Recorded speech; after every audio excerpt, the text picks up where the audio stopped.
ઓમ શ્રી ગણેશાય નમઃ. જય શ્રી કૃષ્ણ મિત્રો. ભગવાન વિષ્ણુ અને માતા લક્ષ્મીની ખૂબ જ સુંદર કથા મિત્રો કહેવા જઈ રહી છું. આ કથા તમારા રોમ રોમમાં વ્યાપી જશે, જીવનનું સત્ય સમજાઈ જશે, સંતોષ મળશે અને આનંદનો અનુભવ થશે. તો મિત્રો વિનંતી છે, મા લક્ષ્મીની કથા પૂરા ધ્યાનથી મનથી સાંભળજો. ઓમ નમો ભગવતે વાસુદેવાય. જય મહાલક્ષ્મી. વૈકુંઠ લોકમાં જ્યાં શાશ્વત શાંતિ અને આનંદનો નિવાસ છે અને ચારેય બાજુ સુવર્ણ આભા પથરાયેલી છે, મંદ મંદ સુગંધિત વાયુ વહી રહી છે અને આકાશમાં દિવ્ય ફૂલોનો વરસાદ વરસી રહ્યો છે. વૈકુંઠના મધ્યમાં ભગવાન વિષ્ણુ શેષનાગની સૈયા પર બિરાજમાન છે. તેમના શરીરમાંથી નીલમણિ સમાન પ્રકાશ નીકળી રહ્યો છે. તેમના એક હાથમાં શંખ, બીજા હાથમાં ચક્ર, ત્રીજા હાથમાં ગદા, ચોથા હાથમાં પદ્મ શોભાયમાન છે. તેમના ચરણો પાસે દેવી લક્ષ્મી, જે કમળ સમાન તેજસ્વી છે, તે બેઠા છે. દેવી લક્ષ્મી દિવ્ય રત્ન જડિત આસન પર બિરાજમાન છે. તેમના વસ્ત્ર શ્વેત અને ગુલાબી રંગના છે, જે સુગંધ મહેકાવી રહ્યા છે. તેમના મુખમંડળ પર અદ્ભુત કાંતિ છે, જે સંપૂર્ણ લોકને આલોકિત કરી રહ્યા છે. એ પ્રેમપૂર્વક ભગવાન વિષ્ણુના ચરણ દબાવી રહ્યા છે અને મંદ મંદ હસી રહ્યા છે. વાતાવરણ અત્યંત શાંત અને આનંદદાયક છે, પરંતુ શ્રી હરિના મુખ પર એક વિશેષ ગંભીરતા છે. એ સ્થિર નજરે સમુદ્રની લહેરોને નિહાળી રહ્યા છે, જેમ કે ઊંડા વિચારમાં લીન હોય. આ જોઈને દેવી લક્ષ્મી મંદ મંદ હાસ્ય સાથે બોલ્યા, હે પ્રભુ, આજે તમે આટલા શાંત કેમ છો? એવું લાગે છે જાણે કોઈ ઊંડા વિચારમાં છો. શું વાત છે પ્રભુ? ભગવાન વિષ્ણુ ધીરા સ્વરમાં બોલ્યા, હું વિચારી રહ્યો છું કે ઘણો સમય થઈ ગયો હું પૃથ્વી લોક પર નથી ગયો. મારે મારા ભક્તોને મળવા જવું જોઈએ, એમને નજીકથી જોવા જોઈએ. દેવી લક્ષ્મી આશ્ચર્યથી બોલ્યા, પૃથ્વીલોક? પ્રભુ, તમારે ત્યાં કેમ જવું છે? ત્યાંનું જીવન તો કષ્ટદાયક છે, કેટલાય સંઘર્ષથી ભરેલું છે. દુઃખ, પીડા અને મોહમાયાની ઝાડ છે ત્યાં, અને અહીં તો આનંદ જ આનંદ છે વૈકુંઠમાં. ભગવાન વિષ્ણુ ગંભીરતાથી બોલ્યા, દેવી, તમે સત્ય કહ્યું કે આ જ મોહમાયા અને સંઘર્ષ જીવનનું વાસ્તવિક રૂપ છે. મારા ભક્ત કેવી રીતે જીવી રહ્યા છે, તેમની ભક્તિ કેવી છે, તેનું તપ અને તેમની શ્રદ્ધા કેટલી દ્રઢ છે, તે જોવું જરૂરી છે. જ્યાં સુધી હું સ્વયં નહીં જોઉં, ત્યાં સુધી હું નહીં જાણી શકું કે એ કેવી રીતે મારું સ્મરણ કરે છે અને તેના જીવનમાં કયા દુઃખો, કઈ મુશ્કેલીઓ, કષ્ટનો સામનો તે કરી રહ્યા છે. આ સાંભળી મા લક્ષ્મી આનંદિત થઈ ગયા અને બોલ્યા, પ્રભુ, જો પ્રભુ તમે પૃથ્વીલોક પર જઈ રહ્યા છો ને, તો હું પણ તમારી સાથે આવીશ. હું ત્યાંની નદીઓ, પર્વતો, વન ઉપવન, જીવોને નજીકથી જોવા માંગુ છું. આ સાંભળીને શ્રી હરિ મંદ મંદ હસ્યા અને પૃથ્વી તરફ જોવે છે અને ગંભીર સ્વરમાં બોલ્યા, દેવી, તમારો સાથ હોય ત્યાં તો હું આનંદી જ રહું ને, હું આનંદિત રહીશ, પરંતુ પૃથ્વી પર તમારે એક નિયમનું પાલન કરવું પડશે. દેવી લક્ષ્મી ચંચળ હાસ્ય સાથે કહે છે, પ્રભુ, નિયમ? કેવો નિયમ? એટલે ભગવાન વિષ્ણુ ગંભીર સ્વરે બોલ્યા કે જ્યારે આપણે પૃથ્વી લોક પર જઈએ તો ત્યાંની કોઈ પણ વસ્તુને તમારે સ્પર્શ નથી કરવાનું, માત્ર દૂરથી જ તમારે જોવાનું છે અને અનુભવ કરવાનું, પરંતુ કોઈ પણ વસ્તુને અડવાનું નથી. દેવી લક્ષ્મી આ સાંભળી આશ્ચર્યમાં પડ્યા અને ભગવાન વિષ્ણુ સામે ગંભીરતાથી જુએ છે અને કહે છે, પ્રભુ, આ કેવી શરત છે તમારી? જો હું પૃથ્વી લોક પર જઈશ તો માત્ર શું જોતી જ રહીશ? કોઈ પણ વસ્તુને સ્પર્શ કર્યા વિના તેનો આનંદ કેવી રીતે લઈ શકાય? ભગવાન શ્રી હરિ બોલ્યા, દેવી, સંસારમાં હરેક વસ્તુનું એક મૂલ્ય છે. જો આપણે કોઈ વસ્તુને ગ્રહણ કરીએ છીએ તો એ કોઈના કોઈની મહેનત અને પરિશ્રમ, સંઘર્ષનું પરિણામ હોય છે. દરેક નાનામાં નાની વસ્તુની પાછળ કોઈને કોઈ મહેનત, કોઈની છુપાયેલી હોય છે. જો આપણે સમજ્યા વિચાર્યા વિના આપણે એને અડી લઈએ, સ્પર્શ કરીએ, પછી પોતાની બનાવી લઈએ, તો આપણે એના વાસ્તવિક મૂલ્યને સમજી નથી શકતા. માટે હું ઈચ્છું છું કે તમે માત્ર ત્યાં નિહાળજો અને કોઈ પણ વસ્તુને સ્પર્શ ન કરશો. દેવી લક્ષ્મી હસીને બોલ્યા, સારું પ્રભુ, જો તમારી આવી જ આજ્ઞા છે તો હું તમારી વાત માનીશ. હું માત્ર પૃથ્વી લોકની સુંદરતાના દર્શન કરીશ અને કોઈ પણ વસ્તુને સ્પર્શ નહીં કરું. શ્રી હરિ ભગવાન વિષ્ણુ ખુશ થયા અને તે તેમના કમળના આસન પરથી ઊભા થયા અને ડાબા હાથથી આકાશ તરફ સંકેત કર્યો. તરત જ દિવ્ય રથ આકાશમાં પ્રગટ થાય છે. આ રથ દિવ્ય પ્રકાશમય છે, જે સોના રત્નથી જડિત છે. તેમાં 7 અદ્ભુત ઘોડા જોડાયેલા છે, અશ્વ, જેની ગતિ તો હવા કરતા પણ વધારે છે. તેમાં ભગવાન અને મા લક્ષ્મી બિરાજમાન થાય છે. વૈકુંઠ લોકના દેવગણ એમની સ્તુતિ કરે છે. રથ આકાશથી પૃથ્વી તરફ આગળ વધે છે. જેમ જેમ એ રથ નીચે આવે છે તેમ તેમ પૃથ્વીની સુંદરતા ઉભરતી આવે છે. વર્ષા ઋતુ પણ પૂરી યૌવનમાં હતી. ચારેય બાજુ હરિયાળી પથરાયેલી હતી. વૃક્ષો પર મોર નૃત્ય કરી રહ્યા છે. પક્ષીઓની કલકલ મધુર અવાજ આવી રહ્યો છે. નદી કલ કલ વહી રહી છે અને ખેડૂતો ખેતરમાં હળ ચલાવી રહ્યા છે. જેવો રથ પૃથ્વી લોકના આકાશ પર આવે છે તો ત્યાંનું વાતાવરણ અદ્ભુત દેખાઈ રહ્યું છે. વર્ષા ઋતુનું આગમન થઈ રહ્યું છે. ઠંડી ઠંડી હવા, બહુ સરસ હવા ચાલી રહી છે. બધું દ્રશ્ય સ્વર્ગ જેવી ત્યાં છબી પ્રદાન કરી રહી છે. દેવી લક્ષ્મી ખુશ થઈ ગયા અને બોલ્યા, પ્રભુ, અહીંનું વાતાવરણ તો ઘણું મનોરમ છે. પૃથ્વી પર હરિયાળી, સુંદરતા કેટલી બધી છે. આ સ્થાન મને અત્યંત પ્રિય લાગી રહ્યું છે પ્રભુ. ભગવાન વિષ્ણુ કહે છે, હા દેવી, આ એ જ ધરતી છે જ્યાં જન્મ મરણનું ચક્ર ચાલતું રહે છે. આ જ સંસારનો નિયમ છે. અહીં કઈ પણ વસ્તુ સ્થાયી નથી, કઈ જ પણ વસ્તુ. ભગવાનને રથ ધીરે ધીરે એક સુંદર બગીચા પાસે આવીને ઊભો રાખ્યો. આ બગીચામાં રંગબેરંગી ફૂલો ખીલ્યા છે. વિશેષ રૂપથી લાલ ગુલાબ અદ્ભુત શોભા વધારી રહ્યા છે. દેવી લક્ષ્મી ગુલાબને જોઈને મંત્રમુગ્ધ થઈ જાય છે અને બોલી ઉઠ્યા, અરે, આ ગુલાબ આટલા સુંદર છે. એક સુંદર બગીચો જ્યાં વિભિન્ન પ્રકારના પુષ્પો ખીલી ઉગ્યા છે. હળવો વરસાદ સાથે વાતાવરણ મોહક થઈ ગયું છે. ગુલાબના ક્યારા તાજગીથી ખીલી ઉઠ્યા છે. મંદ મંદ પવન ફૂલોની સુગંધને ચારેય બાજુ ફેલાવી રહી છે. વાતાવરણ મધુર બની ગયું. ભગવાન વિષ્ણુ અને મા લક્ષ્મી બગીચામાં ફરી રહ્યા છે. દેવી લક્ષ્મી ઊંડો શ્વાસ લઈને ખુશ થઈને કહે છે કે પ્રભુ, આ સ્થાન તો સ્વર્ગ કરતા પણ વધારે સુંદર બની ગયું છે. આ વરસાદના બૂંદ, આ હરિયાળી, કોમળ ફૂલો, બધું કેટલું અદ્ભુત છે. મને આ ધરતી લોકની સુંદરતા જોઈને અત્યંત આનંદ મળી રહ્યો છે. ભગવાન વિષ્ણુ હસીને બોલ્યા, હા દેવી, પૃથ્વી પર પ્રકૃતિ એની સંપૂર્ણ છટા વિખેરે છે. આ જ કારણ છે આ લોક જીવનથી પરિપૂર્ણ છે. ધીરે ધીરે બગીચાની વચ્ચે પહોંચે છે ભગવાન વિષ્ણુ અને મા લક્ષ્મી. દેવી લક્ષ્મી ગુલાબને જોઈને મંત્રમુગ્ધ થઈ જાય છે અને બોલ્યા, સ્વામી, આ ફૂલો તો અતુલનીય રૂપથી સુંદર છે. તેમનું આ ગુલાબ પાસે જોઈને જોવાનું મન થયું. મા લક્ષ્મીને ગુલાબ ખૂબ જ ગમ્યું. લક્ષ્મીજી વિષ્ણુ ભગવાનને કહે છે, કેટલું સુંદર, અદ્ભુત, રમણીય આ દ્રશ્ય છે, આ સ્થાન છે. અને આ ગુલાબની સુગંધ મને મોહક બનાવી રહી છે, મને મંત્રમુગ્ધ કરી રહી છે. મા લક્ષ્મી ભગવાન વિષ્ણુની આજ્ઞા ભૂલી જાય છે અને તે ગુલાબ પાસે જાય છે. તેમની કોમળ આંગળીઓ અનાયાસથી એક પૂરા ખીલેલા ગુલાબ તરફ વધે છે. ભગવાન વિષ્ણુ ગંભીર થઈને મા લક્ષ્મીને તરફ જોવે છે અને બોલ્યા, દેવી, યાદ રાખો, તમે વચન આપ્યું હતું કે તમે પૃથ્વી લોકની કોઈ પણ વસ્તુને સ્પર્શ નહીં કરો, પણ ત્યાં સુધીમાં તો ઘણું મોડું થઈ ગયું હતું. મા લક્ષ્મી પોતાને રોકી ન શક્યા.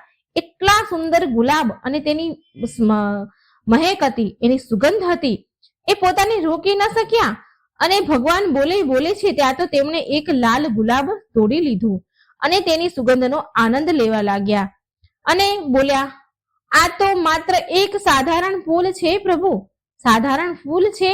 આમાં આટલો વિચાર કરવાની શું જરૂર? આની સુગંધ બહુ દિવ્ય છે. શું પ્રભુ આ નિયમ આટલો બધો કઠોર હતો કે એક ફૂલને પણ સ્પર્શ ન કરું હું? ભગવાન વિષ્ણુના મુખ પર ગંભીરતાનો ભાવ ઊંડો થતો ગયો તો એમના સ્થાન પર સ્થિર ઊભા રહ્યા. ભગવાન વિષ્ણુ એમના સ્થાન પર સ્થિર ઊભા રહી ગયા અને તેમની દ્રષ્ટિ કઠોર અને ચિંતાશીલ થઈ જાય છે અને બોલ્યા, દેવી, તમે મારી આજ્ઞાનું ઉલ્લંઘન કર્યું છે. આ તો માત્ર એક ફૂલ નથી પણ કોઈની મહેનતનું પરિણામ છે. આ બગીચો મારા ભક્તનો છે જે ખૂબ જ મહેનતથી આ ફૂલોને ઉગાડે છે અને તેના જીવનના ગુજરાન માટે આના પર તે નિર્ભર છે. આ સાંભળી માં લક્ષ્મી અહંકાર ભર્યા અવાજે બોલ્યા, પ્રભુ, તમે આ સાધારણ ફૂલ માટે આટલા ગંભીર કેમ છો? આ કોઈ મૂલ્યવાન વસ્તુ તો નથી ને? આ તો માત્ર એક ગુલાબ જ છે. હજારોની સંખ્યામાં અહીં ખીલેલા છે. આ એક નાના એવા ફૂલથી તમારા ભક્તનું ભલા શું નુકસાન થઈ જવાનું? પ્રભુ, હું ઈચ્છું ને તો આ માલિકને અગણિત ધન પ્રદાન કરી શકું છું, જેથી એને કોઈ ફૂલોને વેચવાની જરૂર પણ ન પડે. ભગવાન વિષ્ણુ ક્રોધે ભરાયા અને બોલ્યા, દેવી, આજ તો તમારો અહંકાર છે. તમે માત્ર ધનનું મૂલ્ય જાણો છો, પરંતુ પરિશ્રમ અને સંઘર્ષનું મૂલ્ય નથી સમજતા.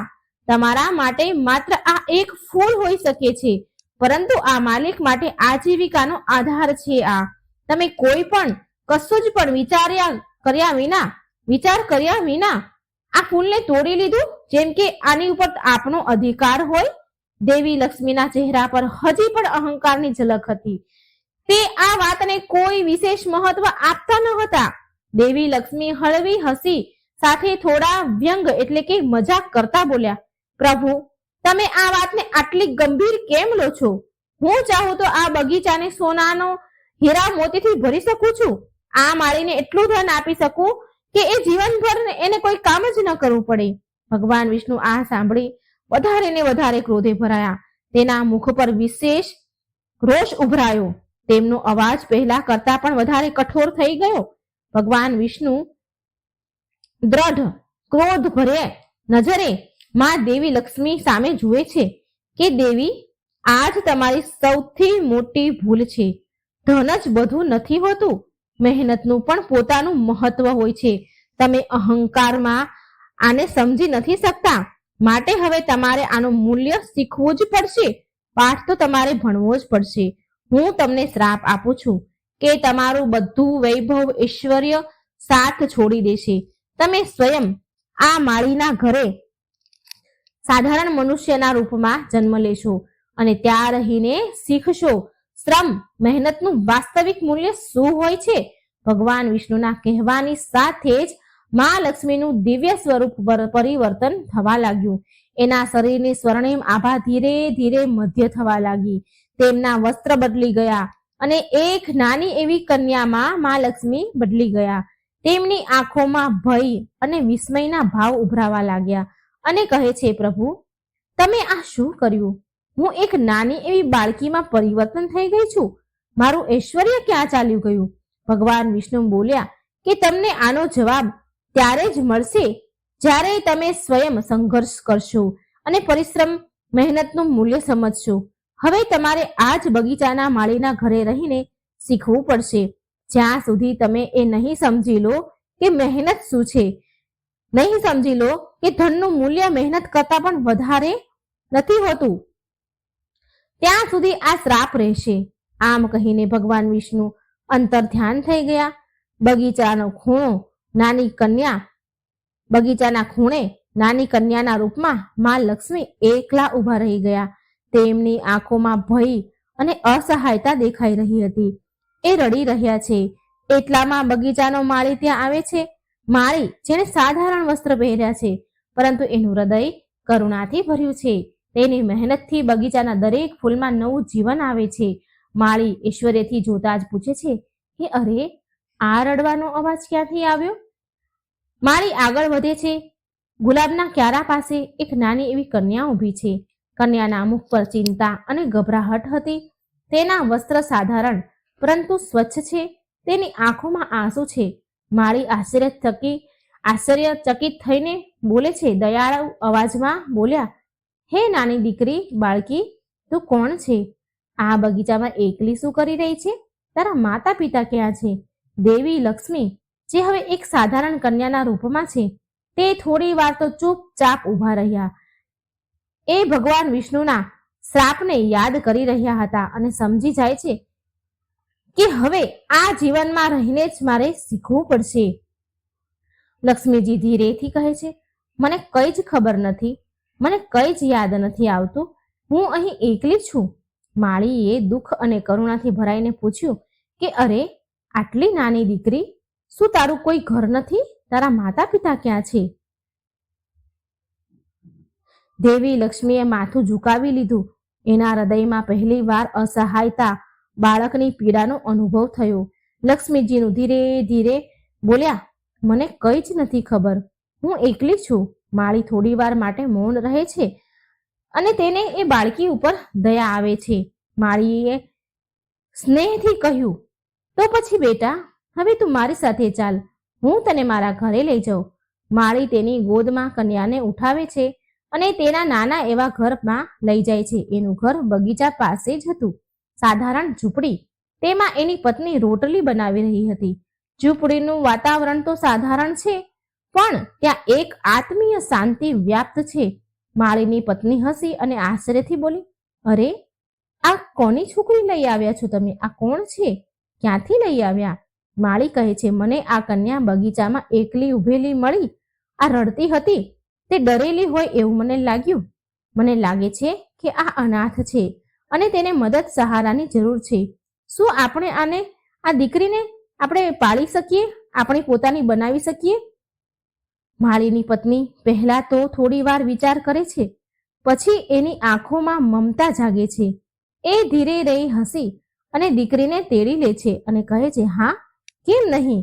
આપણા માટે આ દેવી સમાન છે. આને આપણે દીકરી માનીને રાખીશું.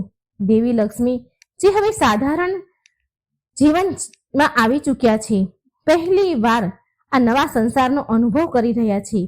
ઘર જ્યાં કોઈ ઐશ્વર્ય નથી, કોઈ હીરા મોતી નથી, માત્ર પરિશ્રમ અને સ્નેહથી ભરેલું જીવન છે. લક્ષ્મીજી ધીરેથી મનમાં ને મનમાં કહે છે, શું આ જ જીવન છે?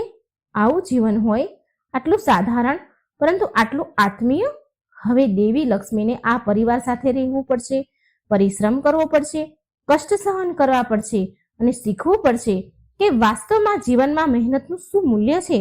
માળીનું ઘર એક સાધારણ ઝૂંપડી, જેમની અંદર ઈંટોનો ચૂલો સળગે છે. માળીની પત્ની ભોજન બનાવી રહી છે અને પાસે દેવી લક્ષ્મી, જે એક નાની એવી કન્યાના રૂપમાં ચૂપચાપ બેઠા છે. તેના ચહેરા પર એક નવા જીવનની જિજ્ઞાસા અને હળવી ચિંતા છે. માળી સ્નેહપૂર્વક લક્ષ્મી તરફ જુએ છે અને કહે છે, બેટા, હવેથી આ જ તારું ઘર છે. તારે કોઈ જ ચિંતા કરવાની જરૂર નથી. અમે તને અમારા પોતાની દીકરીની જેમ જ રાખીશું.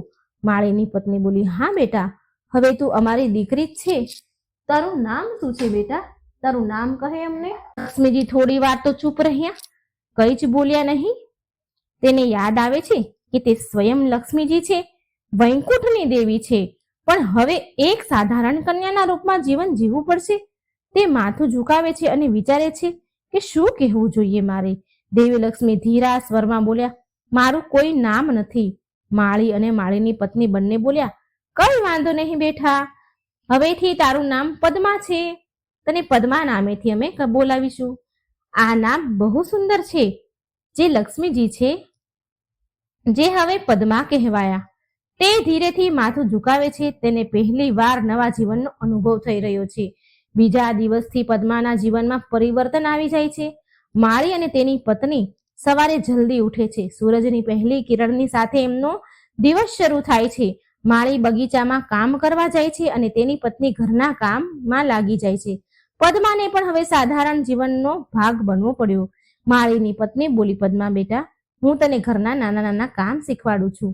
પદ્મા પહેલી વાર ઘરના કામમાં મદદરૂપ થવાની કોશિશ કરે છે. તેને પહેલી વાર અનુભવ થાય છે કે ભોજન બનાવવું, ઘર સાફ કરવું અને પાણી ભરવું કેટલું કઠણ કામ છે. પહેલા જ્યારે તે દેવી લક્ષ્મી હતા, ત્યારે વિચાર માત્રથી બધું ઐશ્વર્ય હાજર થઈ જતું હતું. માળીનું ઘર એક સાધારણ ઝૂંપડી, જ્યાં સવારની હળવી રોશની પ્રવેશ કરે છે. માળીની પત્ની આંગણામાં કચરો વાળી રહી છે અને પાસે નાની કન્યા, જે દેવી લક્ષ્મી હવે પદ્માના રૂપમાં છે, બેઠા છે, તેના ચહેરા પર હજી એક અજીબ ચિંતા ઉલઝન છે. જે જીવન છે એ તેમણે ક્યારેય જાણ્યું જ નથી, પણ આ સમયે તેને રહેવું પડી રહ્યું છે. માળીની પત્ની સ્નેહપૂર્વક બોલી, બેટા આવ, હું તને કંઈક શીખવાડું, ઘરના નાના નાના કામ કરતા શીખવાડું તો તને સારું લાગશે. પદ્મા થોડી વાર માટે તો વિચાર કરે છે, પણ એની અંદર હજી પણ અહંકાર છે. એ સ્વયં લક્ષ્મી છે, વૈકુંઠની દેવી છે, જેને સૃષ્ટિમાં સૌથી શક્તિશાળી અને સમૃદ્ધ કહેવાય છે. પણ તે હવે એક સાધારણ બાળકના રૂપમાં છે. એ ધીરે ધીરે ઊભા થાય છે અને તેમની નાજુક આંગળીઓથી સાવરણી પકડે છે, પણ તેનું મન હજી વિચલિત છે. પદ્મા સંકોચથી બોલી, માં, આ કામ હું કેવી રીતે કરું? તો માં પ્રેમથી હસીને બોલ્યા, બેટા કઈ વાંધો નહીં, ધીરે ધીરે શીખી જઈશ. બધું કામ કરવાથી જ આવડે છે. જો હું આ સાવરણી પકડું છું એવી જ રીતે તું પણ પકડ. પદ્મા સંકોચથી સાવરણી પકડે છે અને જેવો કચરો વાળે છે કે એવી ધૂળની ડમરીઓ ઉડવા લાગે છે. ધૂળ ઉડવા લાગી. તેને આ કાનની આદત ન હતી ને, માટે એ આંખો બંધ કરી લે છે અને ખાંસવા લાગે છે, ખાંસી આવે છે. પદ્મા ઉદાસ થઈને બોલી કે માં, આ તો બહુ કઠણ કામ છે. માળીની પત્ની હસતા બોલી, બેટા દરેક કામ કઠણ જ લાગે છે જ્યાં સુધી આપણે તે કરવાની તેને આદત નથી પાડતા.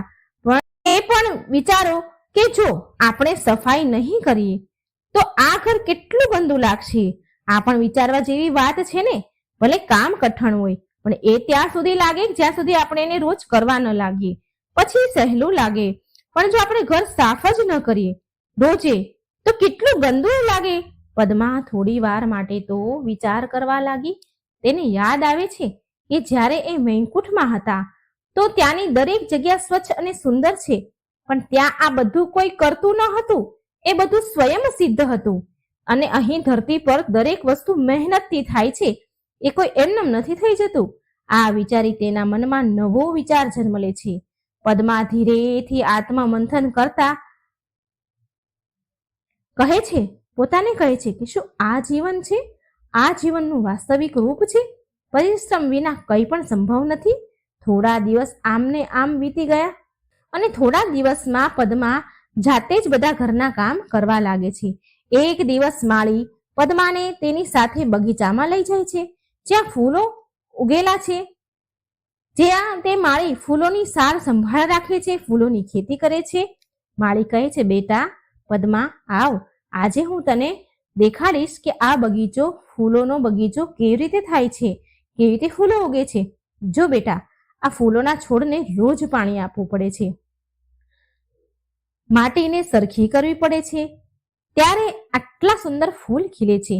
પદ્મા ધ્યાનથી માળીની વાત સાંભળી રહી છે. માળીને જોઈને તેના જેવું કામ કરવાની કોશિશ કરે છે, પણ જેવો તે પાણીનો ઘડો ઉપાડે છે પદ્મા, કે એ ભાર લાગે છે. અને પાણીનો ઘડો હોય એટલે તો ભારે હોય. ભાર લાગ્યો ને એ લથડી, અને લથડી એટલે જમીન પર ઘડો પડી ગયો અને એ પણ પદ્મા પડી જાય છે. પદ્મા નિરાશ થઈને બોલી, પિતાજી આ તો બહુ કઠિન કામ છે. માળી હસીને બોલ્યા, કોઈ પણ કામ પહેલી વારમાં સરળ નથી હોતું બેટા. જ્યારે હું નાનો હતો ને ત્યારે હું પણ ઘણી બધી વાર પડ્યો હતો, પણ ધીરે ધીરે મને પણ આવડી ગયું.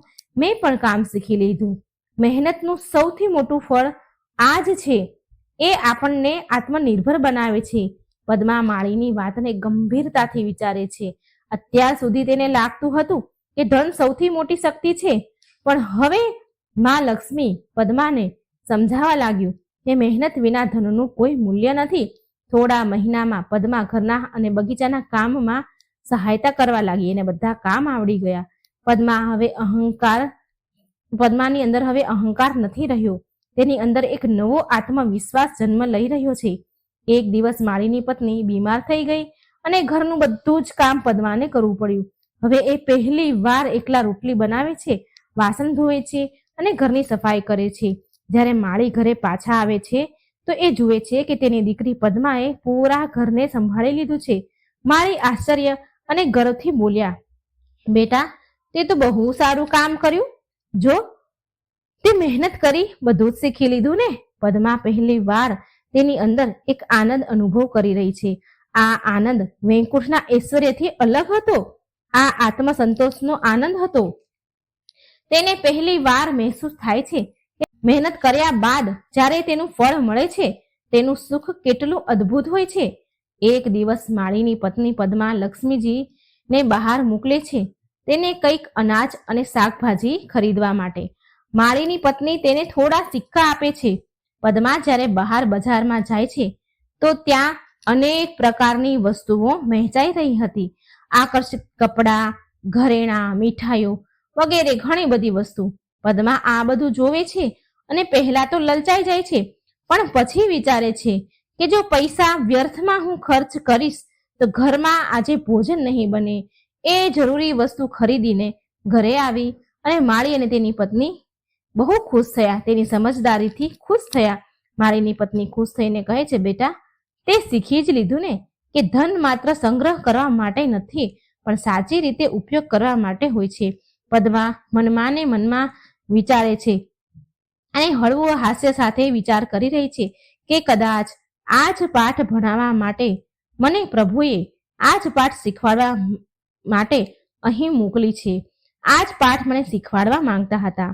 માળીનું ઘર, રાતનો સમય, હળવી ચાંદની ઝૂંપડીની ચારે બાજુ ફેલાઈ રહી છે. માળી અને તેની પત્ની ઘાટી ગહેરી ઊંઘમાં સૂઈ રહ્યા છે, પણ પદ્મા દેવી લક્ષ્મી આંગણામાં બેસીને આકાશ તરફ જોઈ રહ્યા છે. તેના મનમાં કેટલાય વિચાર ઉમટી રહ્યા છે. લક્ષ્મીજી હવે પહેલા જેવા રહ્યા નથી. તે હવે મહેનત અને પરિશ્રમનું મૂલ્ય સમજી ગયા. તેને વૈભવથી વધારે કર્મનું મહત્વ સમજાઈ રહ્યું છે. પદ્મા પોતાના પર વિચાર કરે છે કે શું સાચુમાં હું બદલી ગઈ છું? શું આ જ જીવનનું સત્ય છે?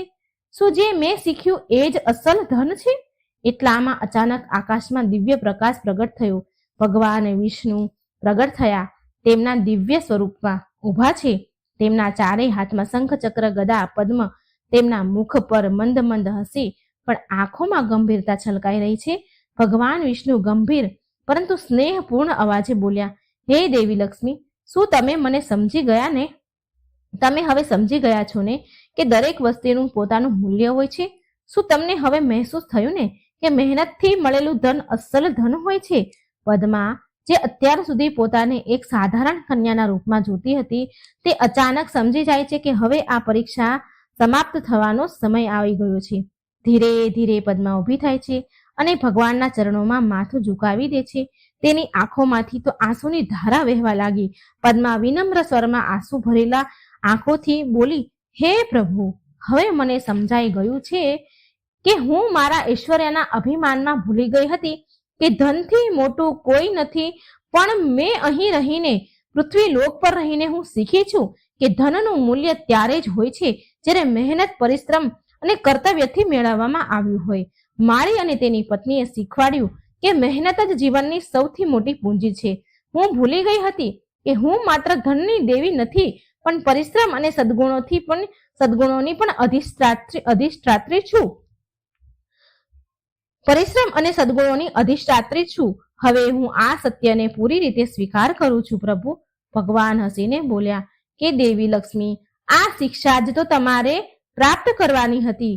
હવે તમારો શ્રાપ સમાપ્ત થાય છે. તમને તમારું દિવ્ય સ્વરૂપ ફરી પ્રાપ્ત થશે. જેવું ભગવાને વરદાન આપ્યું કે પદ્માના શરીરમાંથી દિવ્ય પ્રકાશ નીકળે છે, તેનું બાળપણ ધીરે ધીરે પરિવર્તન થવા લાગ્યું અને થોડી જ વારમાં તે દેવી લક્ષ્મીના રૂપમાં પ્રગટ થઈ ગયા.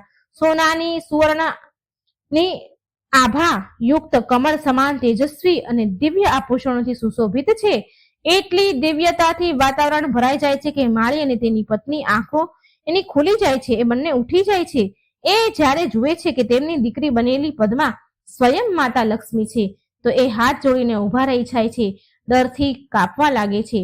ડર અને શ્રદ્ધાથી ધ્રુજતા એમના ચરણોમાં પડી જાય છે. માળી આશ્ચર્ય અને શ્રદ્ધાથી કહે છે કે માં, તમે તો સ્વયં દેવી લક્ષ્મી છો. મને ક્ષમા કરો, અમે તમને ઓળખી ન શક્યા. માં લક્ષ્મી સ્નેહથી આશીર્વાદ આપીને કહે છે, નહીં નહીં નહીં, તમારે ઓળખવાની જરૂર ન હતી. તમે જે મને પ્રેમ, કરુણા, પરિશ્રમનો પાઠ ભણાવ્યો છે એ જ મારી અસલ ઓળખાણ છે. તમે મને તમારી પત્ની, તમે બંને પતિ પત્નીએ મને સાચા અર્થમાં મેળવી છે. તમે બંને સાચા અર્થમાં ધનવાન છો, કેમ કે તમારી પાસે પરિશ્રમ, સ્નેહ અને સંતોષનું ધન છે. હું તમને બંનેને આશીર્વાદ આપું છું કે તમારા ઘરમાં ક્યારેય ધન અને સમૃદ્ધિની કમી નહીં રહે, ક્યારેય ધન ધાન્ય ખૂટશે નહીં. દેવી લક્ષ્મીના આશીર્વાદથી માળીના ઘરમાં દિવ્ય પ્રકાશ ફેલાયો. તેની ઝૂંપડી તરત જ સુંદર, સ્વચ્છ અને સમૃદ્ધ ઘરમાં પરિવર્તન થઈ ગઈ. તેના બગીચામાં અસંખ્ય ફૂલો ખીલી ઉઠ્યા. ત્યાંની ભૂમિ પહેલા કરતા પણ હવે વધારે ઉપજાઉ થઈ ગઈ. માળી અને તેની પત્નીની આંખોમાં આંસુ આવી ગયા. માળીની પત્ની હાથ જોડીને કહે છે, માં, તમે અમને ધન વૈભવ આપી દીધા, પણ અમે તો માત્ર તમારો પ્રેમ અને આશીર્વાદ જ ઈચ્છતા હતા. મહાલક્ષ્મી બોલ્યા કે ધન માત્ર એ મેળવી શકે છે જે તેનું વાસ્તવિક મૂલ્ય સમજે છે. પછી દેવી લક્ષ્મી ત્યાંથી અંતર ધ્યાન થઈ ગયા અને ભગવાન વિષ્ણુ સાથે વૈકુંઠ ચાલ્યા ગયા. ઉપસંહાર, શિક્ષા, સંદેશ. આ વાર્તામાં એ સંદેશ મળે છે મિત્રો કે આ ઘટના બાદ માળી અને તેની પત્ની પરિશ્રમ, સંતોષથી તેનું જીવન જીવવા લાગ્યા. દેવી લક્ષ્મીના આશીર્વાદથી તેમનો બગીચો ક્યારેય સુકાયો નહીં અને તે હંમેશા સમૃદ્ધ બન્યા. આ કથા મિત્રો આપણને શીખવાડે છે કે સાચું ધન માત્ર સોના ચાંદીમાં નથી, પણ પરિશ્રમ, સંતોષ અને સદગુણોમાં હોય છે. માત્ર એ જ વ્યક્તિ સાચા ઐશ્વર્ય અને અધિકારી બને છે જે ધનનો સાચો ઉપયોગ કરે છે, જાણે છે અને અભિમાન નથી રાખતો. મિત્રો, મને આશા છે કે તમને આ દેવી લક્ષ્મી અને ભગવાન વિષ્ણુની કથા જરૂર પસંદ આવી હશે. તો વિડીયોને બને એટલો શેર કરજો, લાઈક કરજો અને આ ચેનલને સબસ્ક્રાઈબ કરવાનું ભૂલશો નહીં. હે મહાલક્ષ્મી, હે ભગવાન વિષ્ણુ, સદાય ભક્તો પર તમારી કૃપા વરસાવજો. આ કથા સાંભળનાર, બોલનાર, કહેનાર, હોંકારો ભરનાર બધાનું ઘર ધન ધાન્યથી પરિપૂર્ણ રાખજો. સારું આરોગ્ય પ્રદાન કરજો. જય શ્રી કૃષ્ણ. રાધે રાધે. Thank you.